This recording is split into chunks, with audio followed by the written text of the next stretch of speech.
Hi everybody, welcome back to my channel. Today I'm going to be colouring in one of TianaDiyy's doodle colouring pages. It's doodle art and it's a collaboration. Let's see how it goes.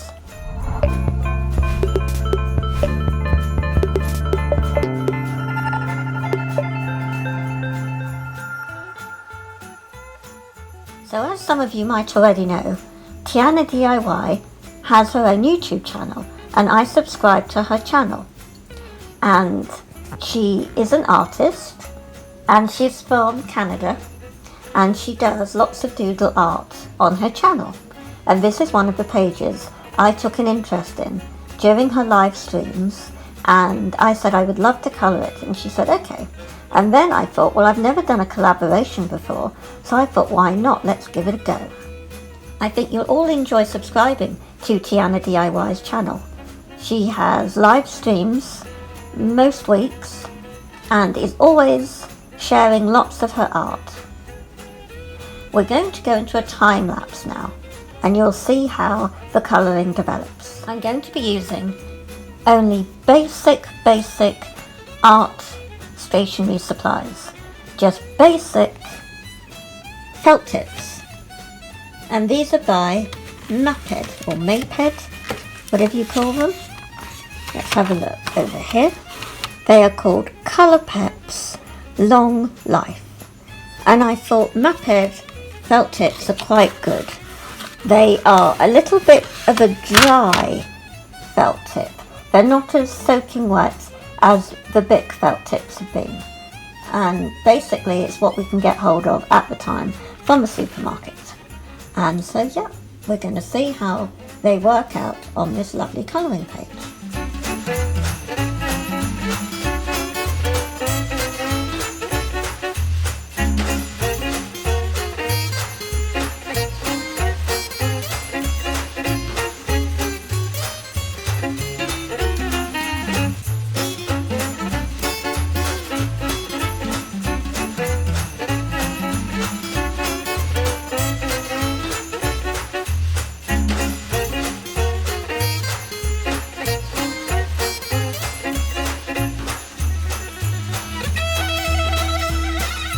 The annoying thing is, as you can see, because I printed this image, our standard printer, like normal printers, it isn't permanent ink that prints.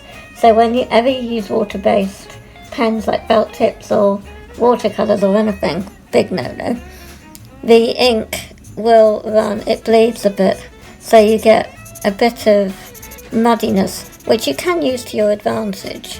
But you can see here, it's blacky with the green, but you can strategically use it for shadows and things like that. But it can be annoying if you don't know what you're doing and you make the whole image muddy.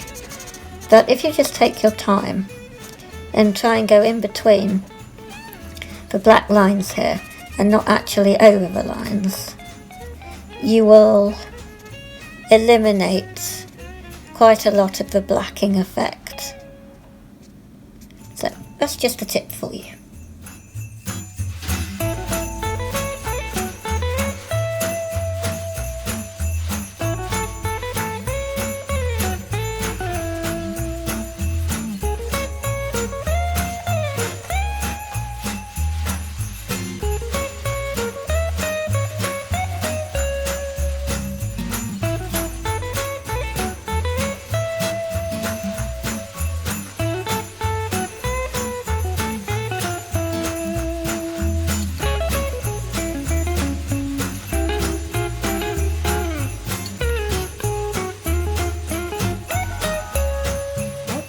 Just interrupting to give a technique or tip for doing here skin tones.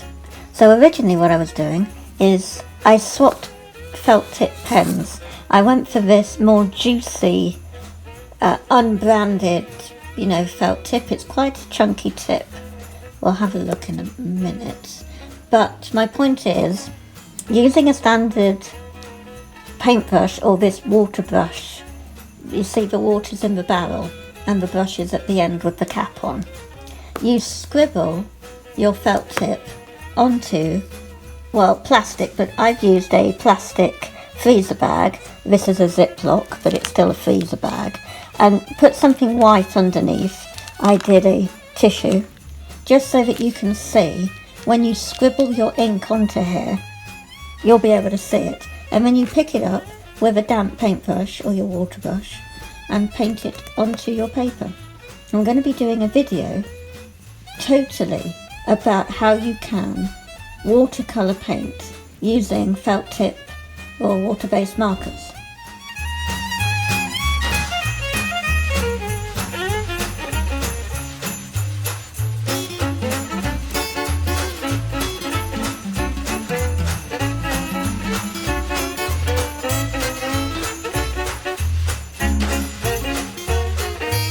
Discovered something.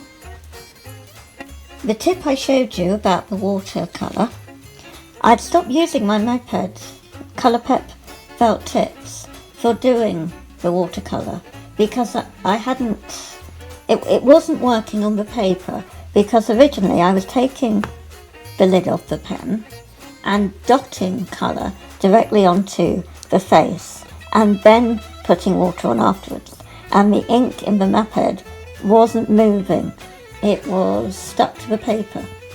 So that's what made me go for my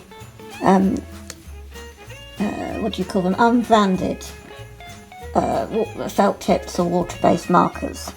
I much prefer calling them water-based pens than felt tips. I don't know why. Probably reminds me of childhood. Anyway, the moped felt tips, water-based markers, you scribble onto your plastic, pick it up with a damp brush or water brush, and it works brilliantly. This blue here is what I did with that technique.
This is what it looks like when completed. Thank you, TianaDiy, for letting me colour this lovely colouring page of yours. I hope you like the results. Bye!